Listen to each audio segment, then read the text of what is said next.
So, is Mission Impossible Dead Reckoning Part 1 as good as Mission Impossible Fallout? Let's find out. My name is Steven, and welcome to a quick strike here on Hot Strike. There is an easy answer to that question, and I knew the answer before even seeing the movie. How did I know? This right here, the Part 1. The moment I saw that, I thought, oh shit, here we go again.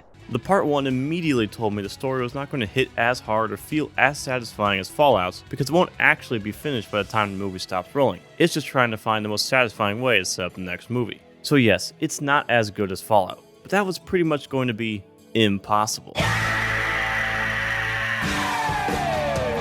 Dead Reckoning Part 1 is still amazing, and I highly recommend everyone see in IMAX where available. My only complaint is that the story is not resolved by the time the movie is over. I think it was quite an interesting choice to do Part 1 and 2 rather than just make two self-contained movies that have a small connecting link, kind of like Rogue Nation and Fallout. Solomon Lane and the Syndicate tie those two movies together. The story did have a personal pet peeve of mine. When a franchise has this many movies, the audience knows the world and its characters extremely well. So, when there's a flashback that shows characters and moments we have never seen before, it feels super forced and out of left field. Why should we care about this flashback now if it has never been brought up in the previous 6 movies? If it was important, we would know at least something about it. But that is the only remotely negative thing I can say about this movie. Everything else about it kicks ass. The whole cast is amazing, and they are the most helpful and active in the story they have ever been. Some whole scenes don't have Ethan Hunt in them at all. All the familiar favorites are back, like Luther, Benji, and Nilsa. And a blast from the past, Eugene Kittredge makes a return to the franchise after only appearing in the very first film nearly 30 years ago.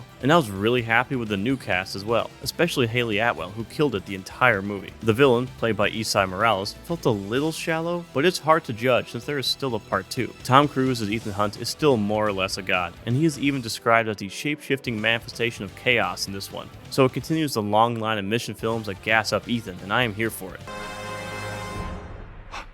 This film had a lot of the same crew as Fallout, so things like editing, music, and cinematography were all just as good, but developed their own style compared to Fallout's. Dead Reckoning has a grittier overall vibe in the way it is shot and edited. The story is a bit more all over the place, and the shot selection highlights that. Less wide shots and more close-ups, with lots of Dutch angles that makes everything feel off-balanced. And the editing is just good. Big action moves can easily get ruined in the edit because there's just so much stuff happening. Chris McQuarrie's blocking of each scene is so well organized it helps it not feel jarring even when the room is full of people rapidly talking back and forth about the end of the world. This not only helps the edit, but the shot selection as well. The music is also incredible, and my god was it loud in IMAX.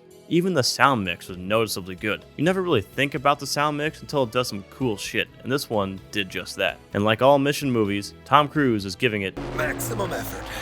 The amount of different skills Tom has learned for his performances in the Mission franchise is astounding. His main stunt, driving a motorcycle off a cliff, got a lot of press before the movie even came out, but his sequences of speed flying and stunt driving that he did are also insane. And if you like him running, well, there is a lot of that. Nearly every location has a Tom Cruise running moment, and the locations in this movie are just as spectacular as you would expect from a mission movie. Overall, Dead Reckoning continues the Mission Impossible franchise's dominion over big action movies. John Wick is a separate thing in my mind, so that's a whole different conversation, but franchises like Fast and Furious and James Bond should be very concerned about how good and how consistent these movies are. The people making the next James Bond movie have an impossible task, because they will have to establish a new actor for Bond and somehow compete with the Mission franchise. However, for the first time, the Mission franchise felt cookie cutter. With Chris McQuarrie at the helm of the franchise for a third movie now, it has found its formula and is following the if it ain't broke, don't fix it advice. Yeah, it's still a great movie, but the Mission franchise used to have a new director for each movie until McQuarrie's Rogue Nation. This kept the franchise feeling extremely fresh because each director wasn't forced to adhere to a style. They were allowed to put their own personal flair on each movie. Brian De Palma started this trend with a very grounded spy action film in 1996. John Woo then turned Ethan Hunt into the manifestation of destiny we know him as today in his sexy, slow-mo filled MI2. J.J. Abrams, in his directorial debut, brought the franchise into the modern world of espionage, yet kept a grounded feeling of De Palma's original film. Brad Bird, the director of The Incredibles, stepped into play for Ghost Protocol, which featured a more polished vibe overall, and introduced Tom pulling off insane stunts for the franchise when he ran along the outside of the world's tallest building. Then, Christopher McQuarrie absolutely knocked it out of the park for Rogue Nation and Fallout, taking everything from the previous films and elevating it all to a higher level. The franchise is still as great as it ever was, but just more predictable, since it has truly found its style. It's my favorite movie of 2023 so far, and I give Mission Impossible Dead Reckoning Part 1 an 8 out of 10. If you have a movie or TV show you'd like to see a video about, comment down below. Thanks for watching.